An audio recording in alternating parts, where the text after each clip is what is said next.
Hi guys, happy Thursday. It's the last day in April and I'm here again.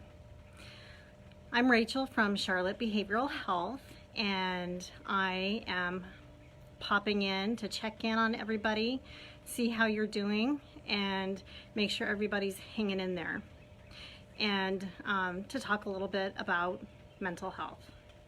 So today I wanted to bring to your attention some things that I have been seeing on the internet that lists of ways to manage life during the time of COVID.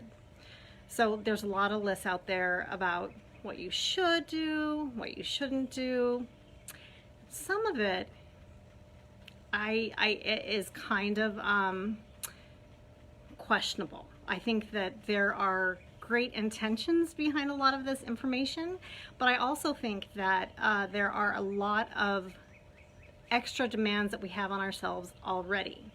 So today we're going to talk about a little bit about breaking that down and what might be helpful, and my own list that I took the liberty of creating for surviving during the time of COVID. So this is based on the idea of having compassion for yourself, really having a space for yourself that is gentle and that gives you permission to not be perfect. It gives you permission to grow and to be okay with where you are right now, today. And that is really the idea of having self-compassion. And last week I talked about emotional regulation and how crucial it is in parenting. And even stepping back one more step from emotional regulation, having self-compassion is kind of the very bottom platform that all of that is built on. So my list of things kind of contrasts with the lists that other people have been making on Facebook in terms of ways to survive. Some of the things that I've read that make me scratch my head and think, oh, yikes, is things like start a long-term project.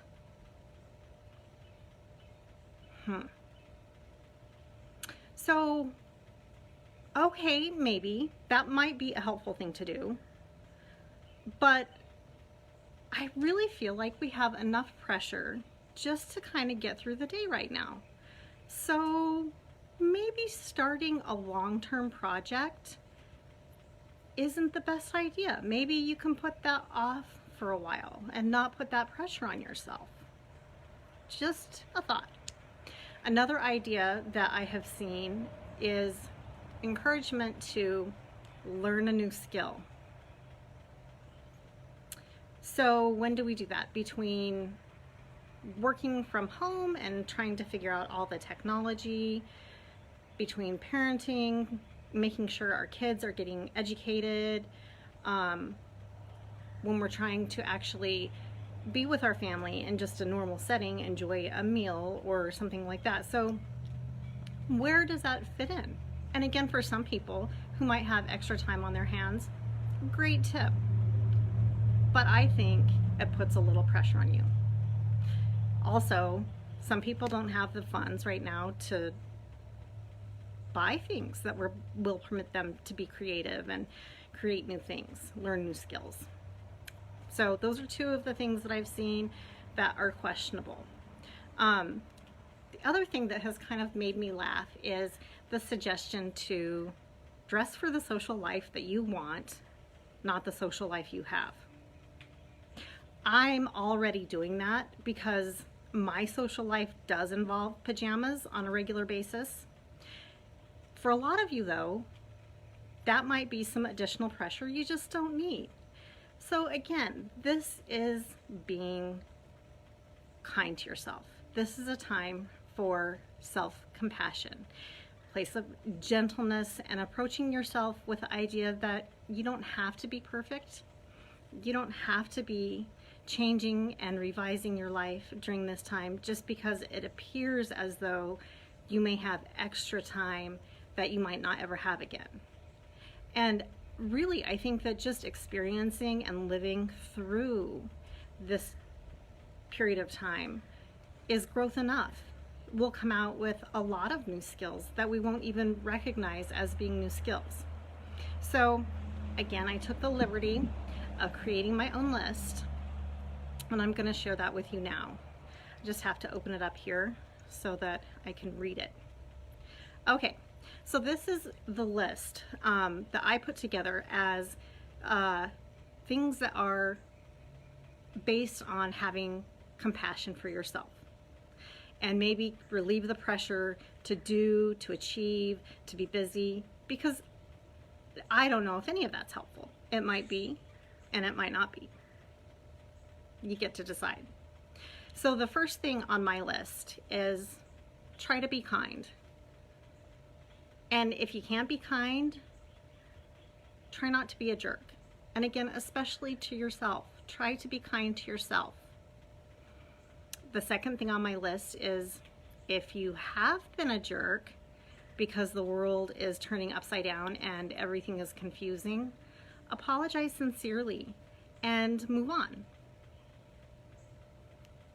The third thing on my list, something that I really appreciate and love to do, is laugh often. I have a multitude of resources for you if you need some help with that, depending upon your sense of humor, your level of humor that you enjoy. I have resources for you. So if you're looking for ways to get a good chuckle in, to get some of those endorphins flowing, I've got you covered. Give me a call. Number 4, hug. I talked about this in my first video. Hug the people around you. Hug for 20 seconds. Get that oxytocin flowing and get those feelings of connection flowing between you and the ones around you. If you are lucky or maybe unfortunate enough to be actually quarantining with others. So I know that can be a double-edged sword, but yes, hugs often. 20 seconds. Make it a practice during the day. Number 5, don't eat the entire chocolate cake. You should probably share it with at least one other person. And if you don't share it with somebody else, save the other half for tomorrow. Because the quarantine 15, it's a real struggle. I hear a lot of people are comfort eating and comfort baking, and so if that is you, remember to share the cake, but don't be too hard on yourself. If you want some cake, eat some cake. Number 6, when you can smell yourself, you should probably take a shower. It's time. And also, brush your teeth every day. Number 7, wearing clothes and brushing your hair is completely optional. Depending upon what you are planning for the day, you can wear whatever you want.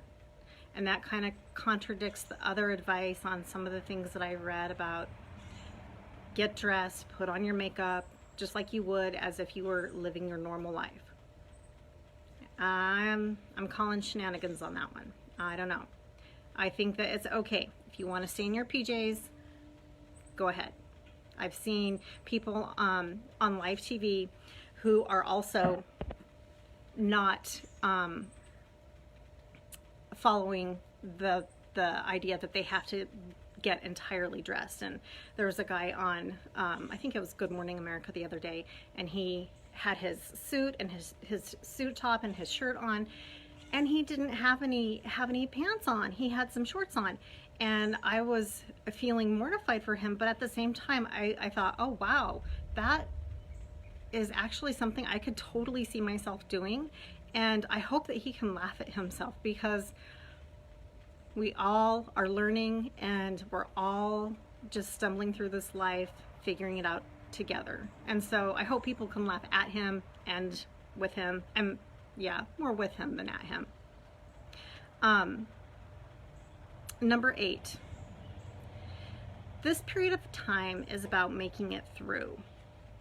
It's about survival, learning how to do new things while also feeling afraid. And so you get to figure out how to make it through the day your way. And I would stress that as long as your behaviors aren't hurting other people or yourself, your way is okay. You're doing just fine, probably better than you know. And number 9 is to look for your helpers, because they're there. If you are feeling alone, reach out, because you are important. You are needed and necessary in this world. And that's where Charlotte Behavioral Health can come in. If you're feeling isolated, if you're struggling and feeling really alone, reach out. We're here. And remember, I have, again, I've talked about the hotline, the warm line that we do, that we're providing for people who need some support. And the number is 941-979-0796. And it's a place for you to reach out for some support, some connection if you're feeling alone. And I encourage you to use it, because I think that it's pretty helpful, personally. So that's where I'm gonna leave off today, with just some reminders, again, to be gentle with yourself and to realize that you're growing and that you don't have to be perfect. And again, you're probably getting it way more right than wrong. And all of these lists that suggest things, take it with a grain of salt, even mine.